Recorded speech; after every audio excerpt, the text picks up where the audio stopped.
What is going on, kings and queens of this wonderful wonderland that we call YouTube? Happy Mother's Day to you all, or a belated one, depending on what day you decide to sit and watch this. Now, I know it's been a while since we've done a video like this, but I figured it's time to do a top 5 countdown.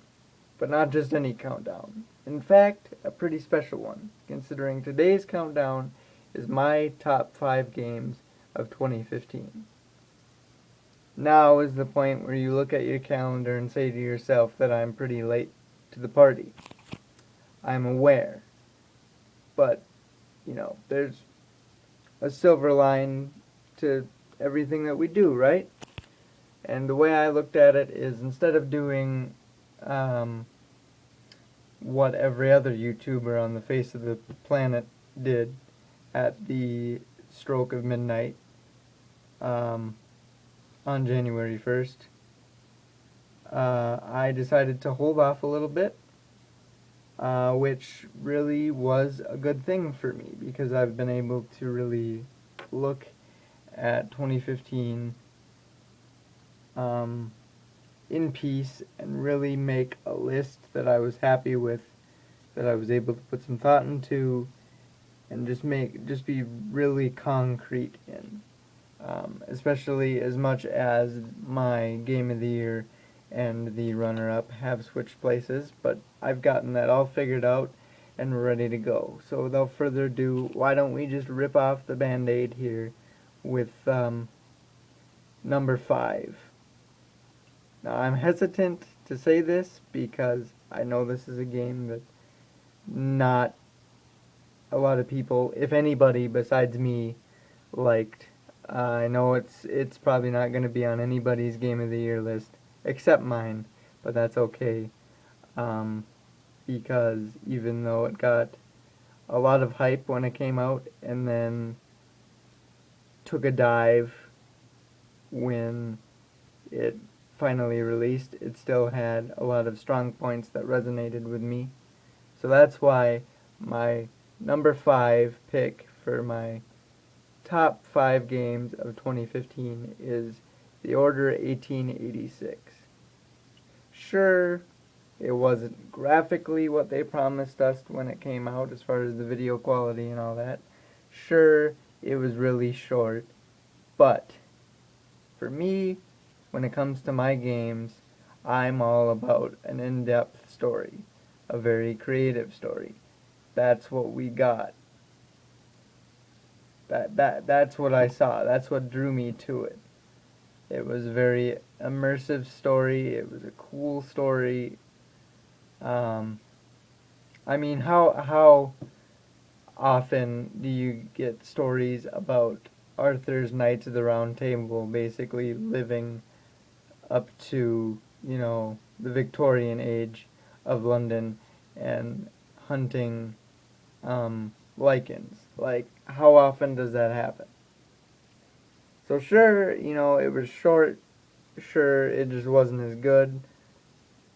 But, like I said, lichens, Knights of the Round Table, Victorian era London, bada bing, bada boom, you're good by me. Especially because, any game where the monster is not a zombie, worth checking out for me. I'm really tired of zombies. So the fact that there was lichens and vampires and those kind of things was just really, really cool to dive into. I'm a little bit sad that, I basically beat the game in one sitting. It's about a 5-hour campaign. But, hey, what are you gonna do? It's a short joyride, but it's well worth the trip. I've said the same thing to my friends about Rise Son of Rome. That's a very, campaign's pretty much about the same length, repetitive gameplay, but phenomenal story for me because I like that type of thing. So I guess, yeah, it just had one of those stories that I thought was very well done.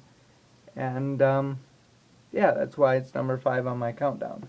Now, do I think it's a good idea to pay full price at $60 for it? Probably not. But I got it waited till it was in a bargain bin at Walmart and picked it up for $20, and it was well worth the investment. As you can see, that's why it has a spot here. Anyway, so number 5, once again, is the Order 1886. Number 4 will come as no surprise to those of you that know me. Batman Arkham Knight. I'm a major Batman fan, and the Arkham series has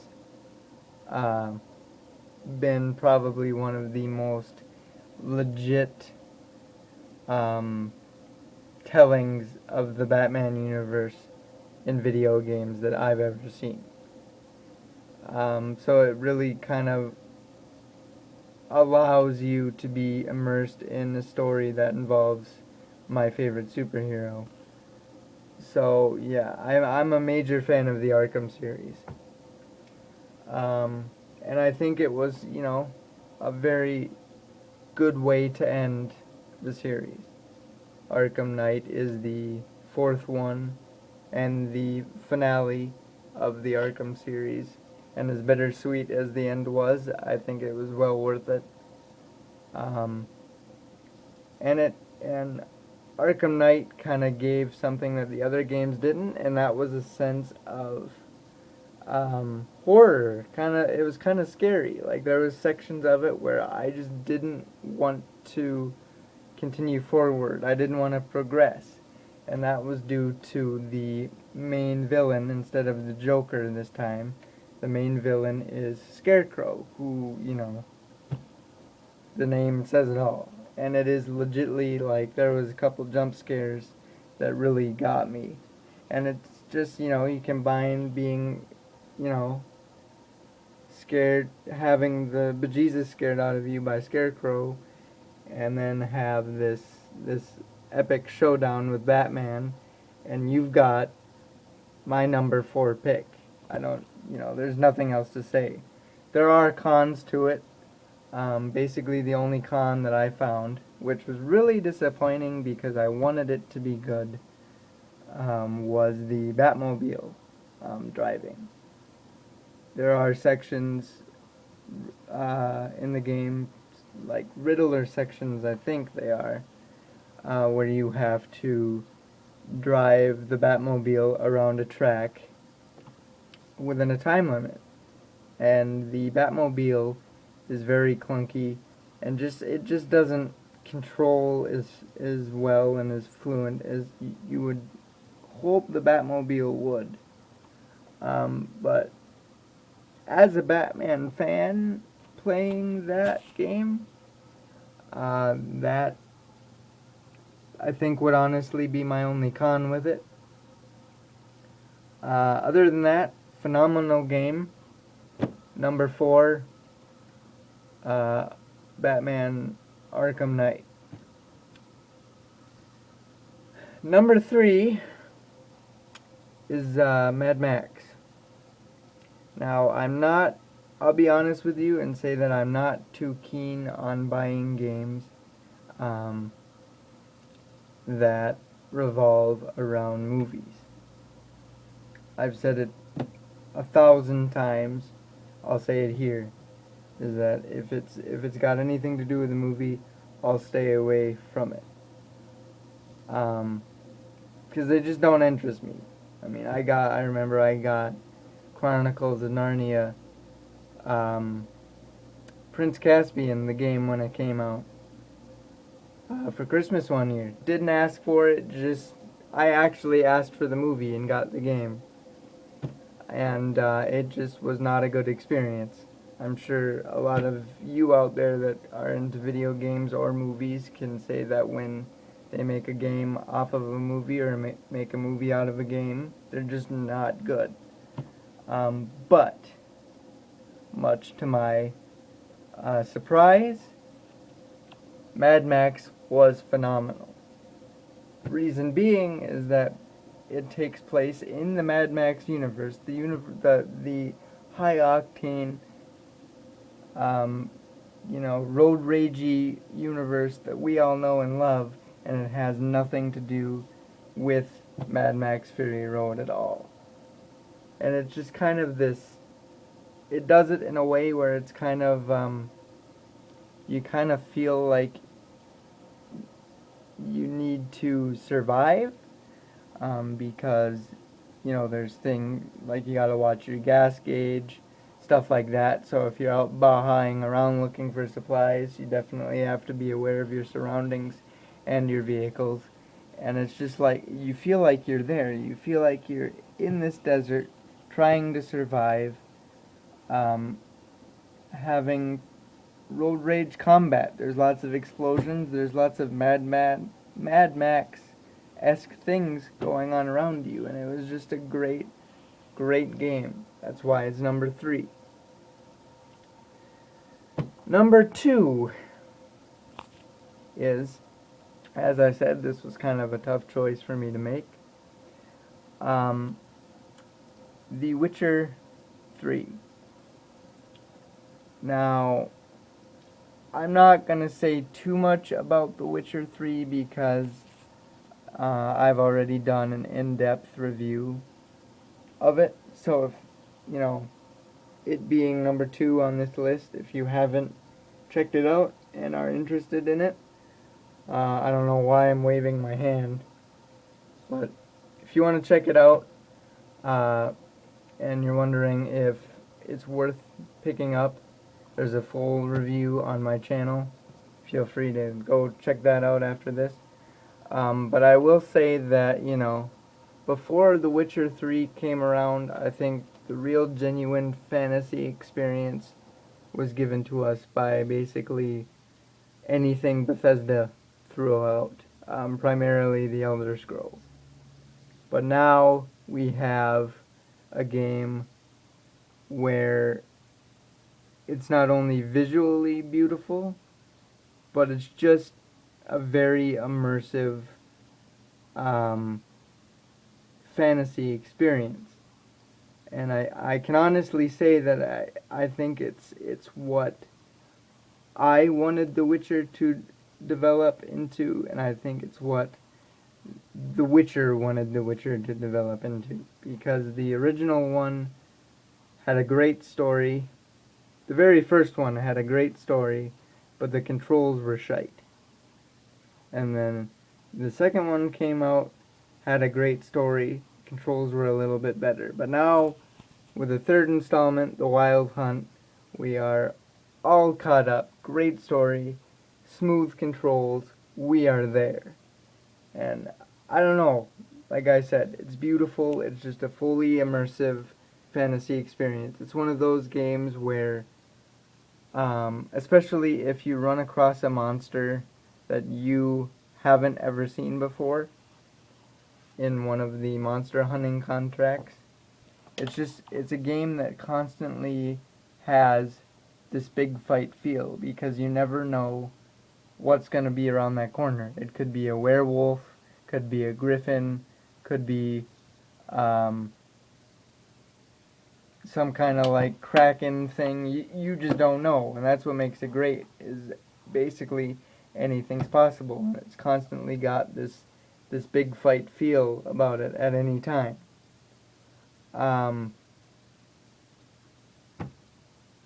Yeah, I mean it's just great. I kind of feel like I'm beating a dead horse because I really feel like I talked it up a lot in my review, so I'm not going to say too much more. But as I said, go check out the review, and if you haven't gotten your hands on it yet, definitely do so. It's well worth it. I've said it in the review, I'll say it again. Do it. I mean, it's number 2 on this list, and I don't lie that often. So, I mean, come on. Alright. Now that I've blew a bunch of hot air at you for the last almost 15 minutes, we can cut everything else in the list that I've previously said, because this is the only thing that I wanted to do this video for. This is the game that I was excited to get to. This is the game that basically created this video, because I really wanted to talk about it and I really love it.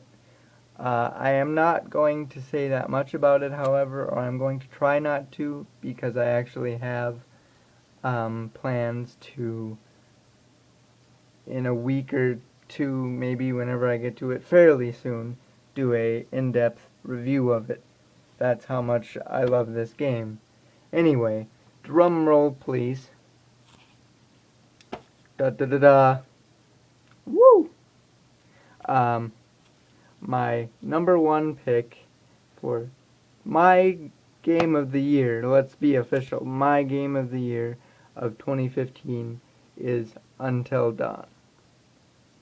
Now, I'll be honest again and say that if you don't know how I roll already, horror games are really not my thing.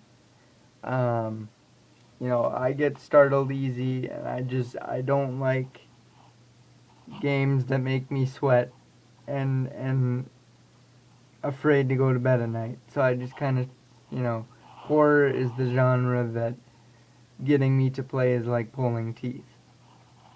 So when this game came out, you know, wasn't that thrilled with it until I actually read about it. And it's a horror game where you're just, you know, it has the butterfly effect. That is to say that your choices affect what happens in the game.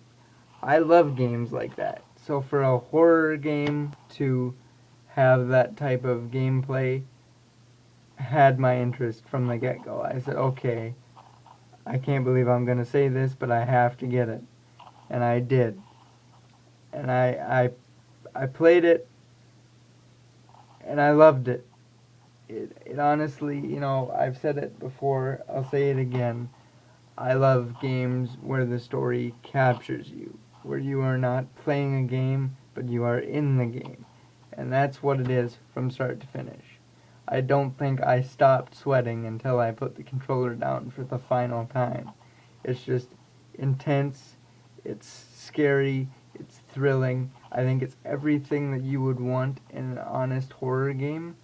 And it's not really, I don't want to spoil too much for my review, but it's not your typical horror game. And that's all I'm gonna say right now until my review. You know, I'll tease you a little bit to get you to watch it.